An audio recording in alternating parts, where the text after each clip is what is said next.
Get Back Your Mind Mojo with me, the mental health coach, Jo Rowe.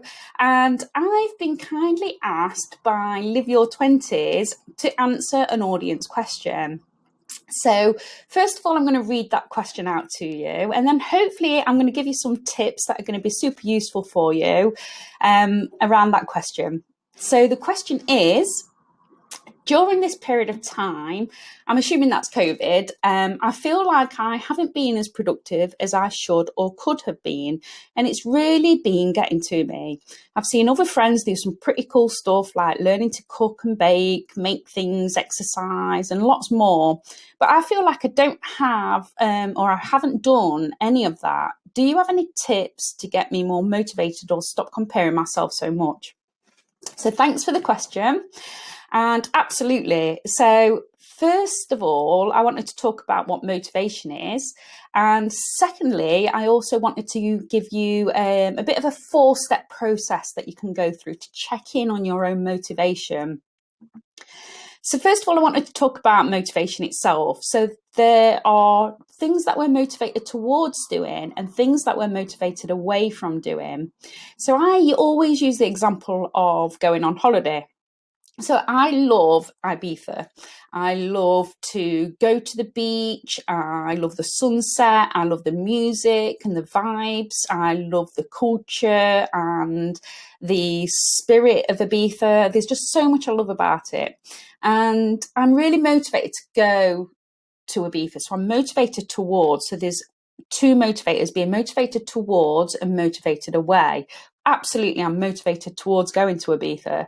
I want to enjoy the cocktails, go on the beach, maybe go on a yacht. So there's lots of things that I can enjoy and do while I'm in Ibiza and enjoy the culture. So when we're motivated away from things, I'll use holiday as an example because we can absolutely be motivated away. So if you think about it, some people count down their holidays, thinking about when it's going to come because they want to get away from life. They want to get away from studies or work or the situation or people. You name it, there's lots of things we're motivated to get away from. And what happens is those people come back from holiday and they get that Sunday night feeling and they're anxious, ready for Monday. They're not probably feeling that energized. And just the emails are still there, the boss is still there, or the studies are still there. And you've been motivated away from it, so you bounce back to where you were. When we're motivated towards something, it moves us towards where we really want to be. So it's a brilliant concept when it comes to coaching and working towards goals. So the 4-step process I'd like to take you through is 4 questions, really simple questions that you can ask yourself around motivation. And I'm going to use the examples that from the question around baking a cake and exercise. So first thing to ask yourself is, what do you want to achieve? So I'm going to use the example of a cake, baking a cake. Well, personally, I'm not motivated towards making a cake. Some people may be absolutely motivated towards making a cake.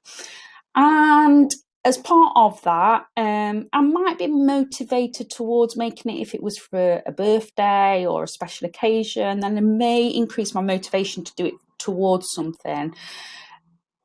But it's not something that I'm really bothered about. It's that should word that the question was asking. I feel forced, maybe, that I feel like I should be doing it, maybe because other people are doing it. So let me think about exercise.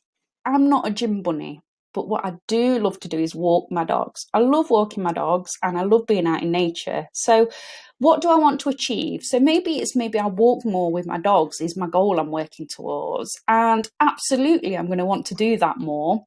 And I'm motivated towards doing that. So I'm already getting a gauge of how motivated I am at that very early stage. So what is it I want to achieve is the first question to ask yourself.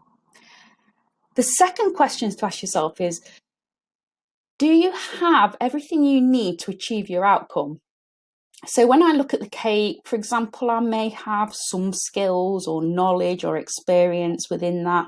I may have baked before.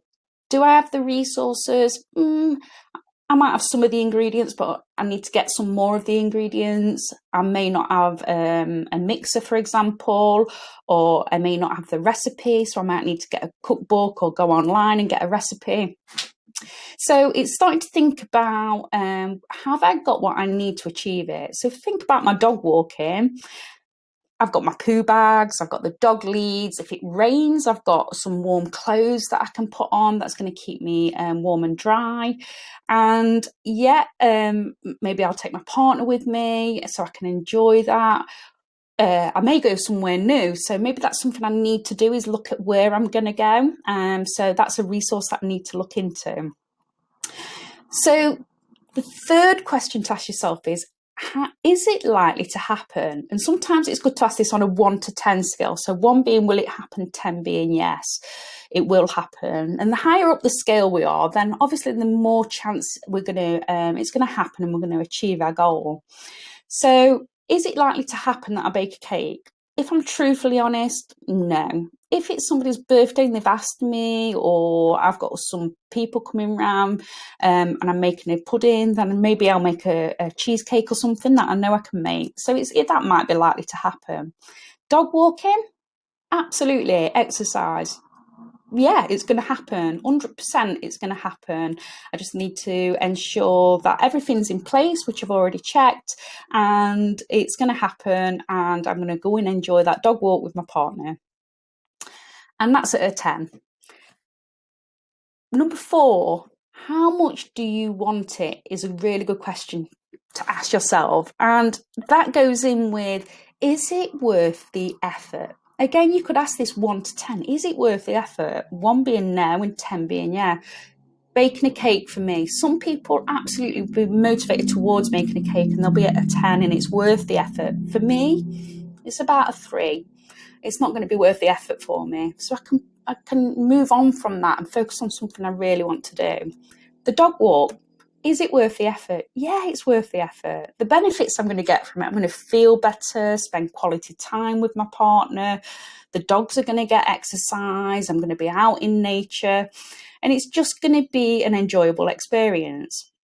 So I'm just going to go through those 4 again, and also motivation. So are you motivated towards or away from it? Is it something you should be doing or something you really want to do? And then the 4 things to ask yourself is, what do you want to achieve? Number 2, do you have what you need to achieve your outcome? The skills, the knowledge, the experience, the resources. 3, is it likely to happen? 4, how much do you want it? Is it worth the effort? And then when it comes to comparing with other people as well, what we can do is really step into their shoes as well to understand, are they motivated towards or away from doing something? So I hope that's been useful, and thank you very much. Thanks for listening. I've been Jo Rowe. Take care.